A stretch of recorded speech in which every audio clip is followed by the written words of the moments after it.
Hi అండి, అందరికీ నమస్కారం. Welcome back to my channel.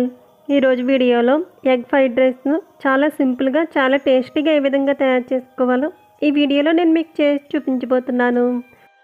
చేసే ఈ ప్రాసెస్లో ఎగ్ ఫ్రైడ్ రైస్ సింపుల్గా ఇంట్లో చేసుకున్నట్టయితే చాలా టేస్ట్గా ఉంటుంది. ఇంట్లో అందరికీ కూడా బాగా నచ్చుతుంది. ఇప్పుడు ఎగ్ ఫ్రైడ్ రైస్ తయారు చేసుకుని ఆ ప్రాసెస్ చూసేద్దాం. ఫస్ట్ స్టవ్ వెలిగించి బాండి పెట్టుకుని అందులో స్పూనున్నర దాకా ఆయిల్ పోసుకోవాలి.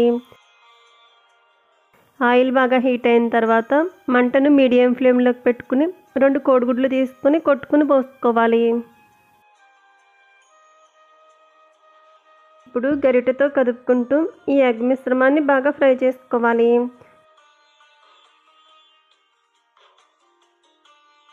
చూపిస్తున్న విధంగా ఎగ్ మిశ్రమం బాగా ఫ్రై అయిన తర్వాత ఇప్పుడు ప్లేట్లోకి తీసుకుందాం. ఇప్పుడు ఇదే ఆయిల్లో హోల్ గరం మసాలాలు వేసుకోవాలి. కొద్దిగా జీలకర్ర, అనాస పువ్వు, యాలకులు, చిన్న దాల్చిన చెక్క వేసుకుని మంచి అరోమా వచ్చే వరకు వేగించుకోవాలి. ఇవి ఇలా వేగుతూ ఉన్నప్పుడు సన్నగా పొడుగ్గా కట్ చేసుకున్న ఉల్లిపాయ ముక్కలు, పచ్చిమిరపకాయ ముక్కలు వేసుకోవాలి. అలాగే ఒక రెమ్మ కరివేపాకు కూడా వేసుకుని వీటిని 2 నిమిషాల పాటు వేగించుకోవాలి. ఉల్లిపాయ ముక్కలు, పచ్చిమిరపకాయ ముక్కలు ఇలా వేగుతూ ఉన్నప్పుడు ఇందులో 1/2 టీ స్పూన్ దాకా ఫ్రెష్గా దంచిన అల్లం వెల్లుల్లి పేస్ట్ వేసుకోవాలి.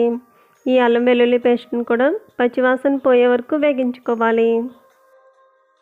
ఇవి ఇలా వేగుతూ ఉన్నప్పుడు ఇందులో 1/2 టీ స్పూన్ దాకా పసుపు వేసుకోవాలి. అలాగే టేస్ట్కి సరిపడా సాల్ట్, అలాగే స్పైసీకి సరిపడా కారం వేసుకోవాలి. కొంచెం గరం మసాలా పొడి వేసుకున్న తర్వాత ముందుగా ఫ్రై చేసి పెట్టుకున్న ఎగ్ మిశ్రమాన్ని కూడా ఇందులో వేసుకోవాలి. ఇప్పుడు ఈ పొడులన్నీ కూడా ఎగ్ మిశ్రమంలో బాగా కలిసేటట్టు కలుపుకోవాలి. ఇలా 2-3 నిమిషాల పాటు వీటిని ఆయిల్లో వేగించుకున్న తర్వాత ఇప్పుడు ఇందులో ఉడికించి పెట్టుకున్న అన్నం 1 కప్పు దాకా వేసుకోవాలి.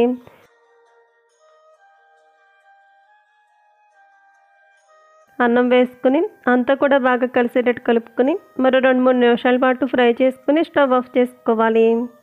ఈ ప్రాసెస్లో చేసుకున్నట్టయితే ఎగ్ ఫ్రైడ్ రైస్ చాలా టేస్ట్గా ఉంటుంది.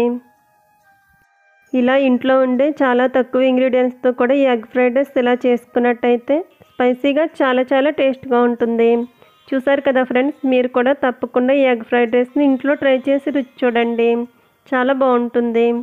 సో ఫ్రెండ్స్, ఈ వీడియో నచ్చితే లైక్ చేయండి, అలాగే మీ ఫ్రెండ్స్ అండ్ రిలేటివ్స్కు షేర్ చేయండి. Thank you for watching video friends.